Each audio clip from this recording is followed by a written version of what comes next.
Hi guys, a quick update on the channel. You all know this thing, my lightning detector. Lightning detector. Um, the 2020 season of storms just begun, and okay, this is I'm getting there.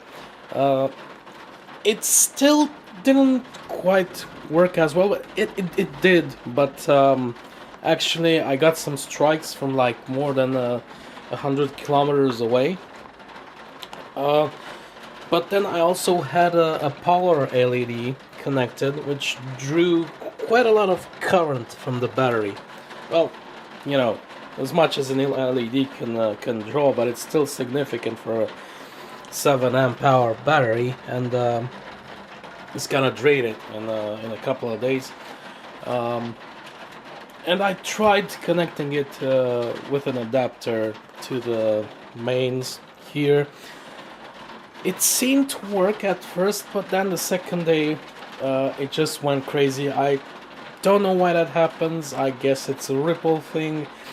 I don't have an oscilloscope. I can't afford one right now.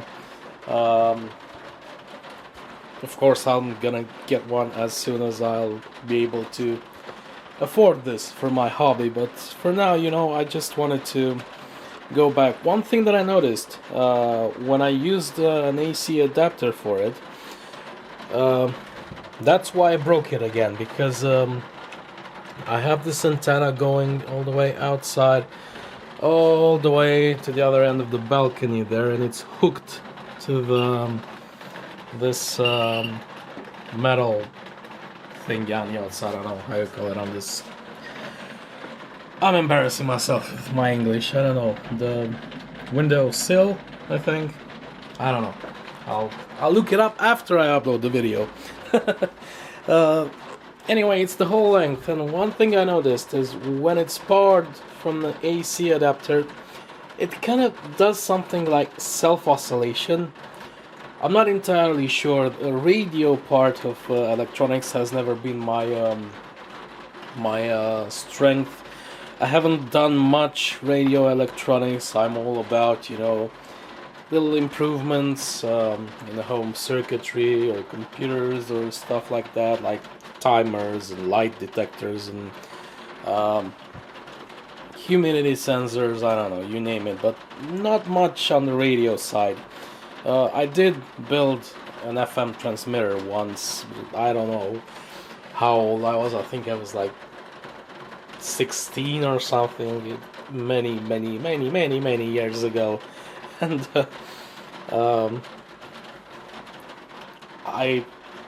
that's something else. I mean, a receiver, you gotta have something to measure the frequency. It's useful, I guess, to have some kind of all the stuff you need, like signal generators and frequency meters and all that stuff, and I really can't afford. I don't have them, and I'm not really sure if I ever need them, but anyway, I needed to cut that antenna because with the full length of the antenna, it was self-oscillating. It was just going like a timer beeper. It was going like beep, beep, beep, beep.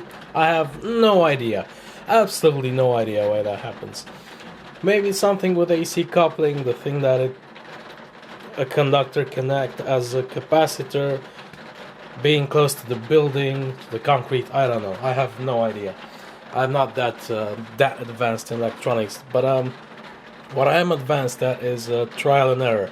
And I noticed that by cutting the antenna shorter, the beeps took a longer time. I mean, the oscillation time increased up to the point where it stopped.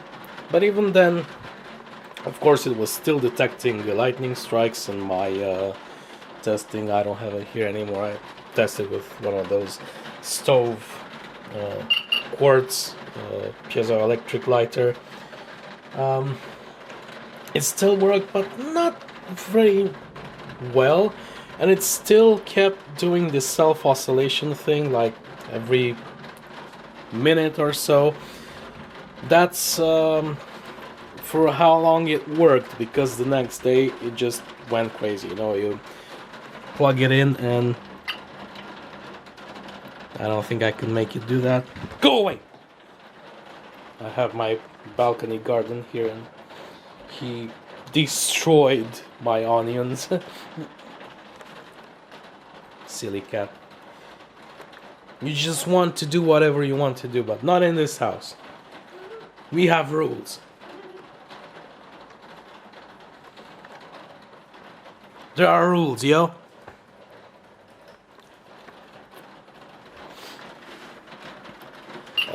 Anyway, it went crazy and I just thought, well, bummer, you know, I'll just take the power LED off, out of the circuit. I don't even need it anymore. I mean, I can clearly see that it's working.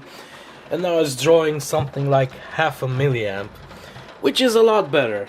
It's about 40 times, 40 or 60 times less than it drew with the LED in. And now, I mean, I can keep this battery for like, I think at least a week. I don't know. I'm not doing the math right now. Well, 0.5 milliamp, that's, ooh, a lot. Takes about 2,000 hours, actually, to, right? To get an amp. Whew, that's a lot. Which explains why the battery voltage hasn't changed much since I...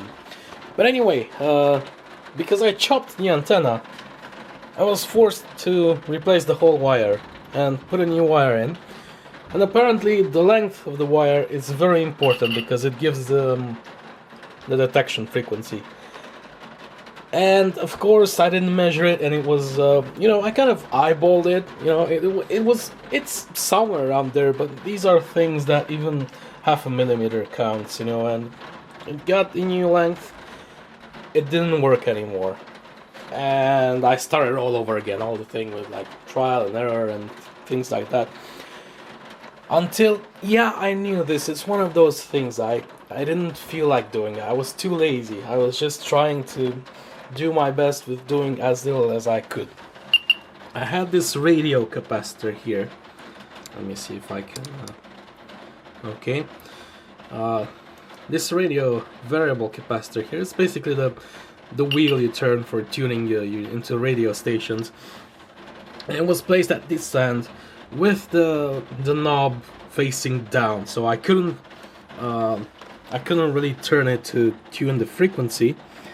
But I did have these small capacitors here, which are somehow connected with the whole... I can't tell you right now. I have the... You can find it online if you Google it.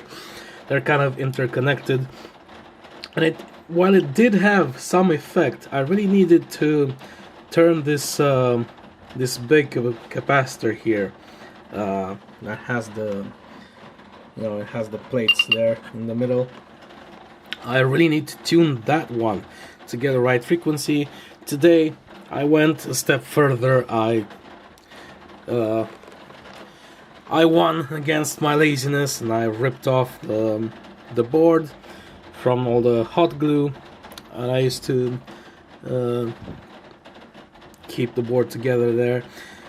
And I unsoldered the capacitor, connected it to a pair of wires, and I'm actually going to make it an external knob, like this volume knob here, so I can fine-tune the frequency whenever I want to, without having to open the whole thing up. And anyway, since I've done this, I've done a test, it detected my electric lighter from all the way up here, which is a really big distance compared to what it used to be.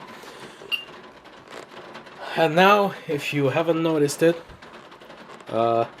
it's basically reacting to any kind of electrical activity that's going on in the clouds at all.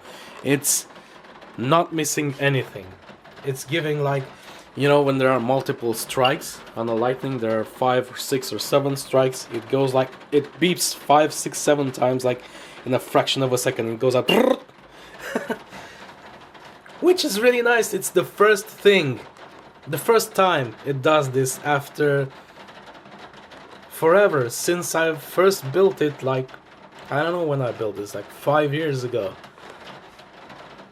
more. It's older than 5 years. And it's really great. I finally got it to the point where I am happy with it.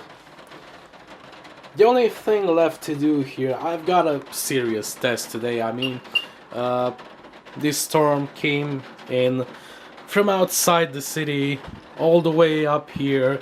We've had some really close strikes just a few minutes ago. It works. It really, really works at last.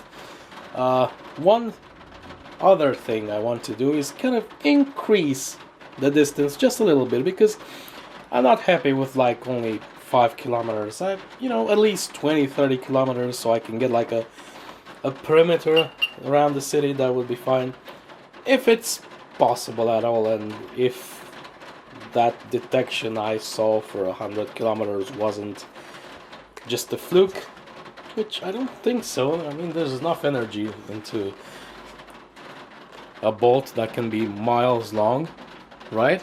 It's pretty powerful to go like at least 100 kilometers. Come on. I bet you can hear the clicks on an AM radio. Anyway, that's it. It's finally working. The storm is kind of over now, but I'm gonna try and see if I'm gonna get just a few more strikes.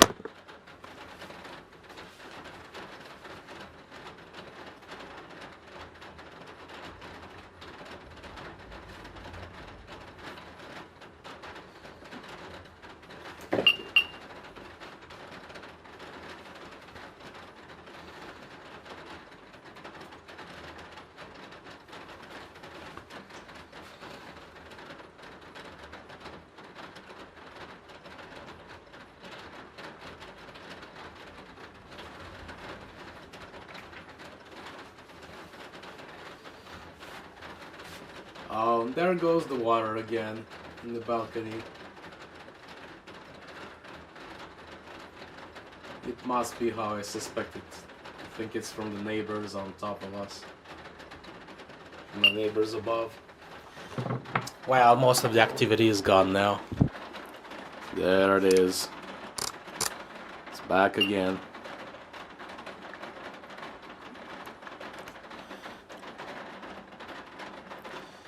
The only thing that's left for me to do is to build that ozone generator I bought these components for. I'm gonna show them again because I'm not sure if I ever got to show them on this channel. Got the diodes, got the capacitors here, and just basically build it in the ceiling as a permanent install, which is kind of what I have here anyway these days, because if not, that... No, man. The thing is, it's this edge here. Wow, that's really... No. There you go. That's a wall edge on the outside. It's kind of like a concrete bar going left to right, and it's included in the exterior wall of the balcony of the neighbors above us, and they have the same problem that we did here. We have that corner too.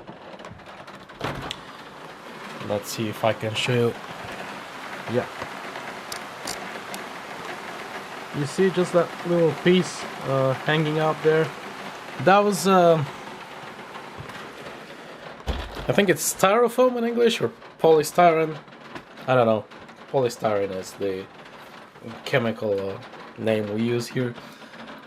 Just the bare insides of the polystyrene, so water would just flow through the wall down to whatever is at the bottom, and that's what I think it's happening here too with us, because you can clearly see from when you go outside, and the neighbor has the same problem. It's all cracked and pieces are ripped off, and rain, I guess, comes in through the wall, and it actually pours from within the wall here rather than from outside.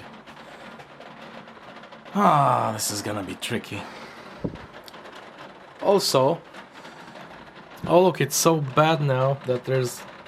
Oh gee, there's water actually dripping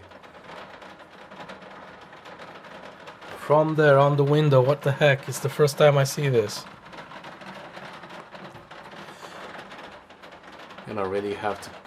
If I can't do this, I really have to call the landlords for this. It's bad. It's really bad. So this is dripping inside now. Oh boy.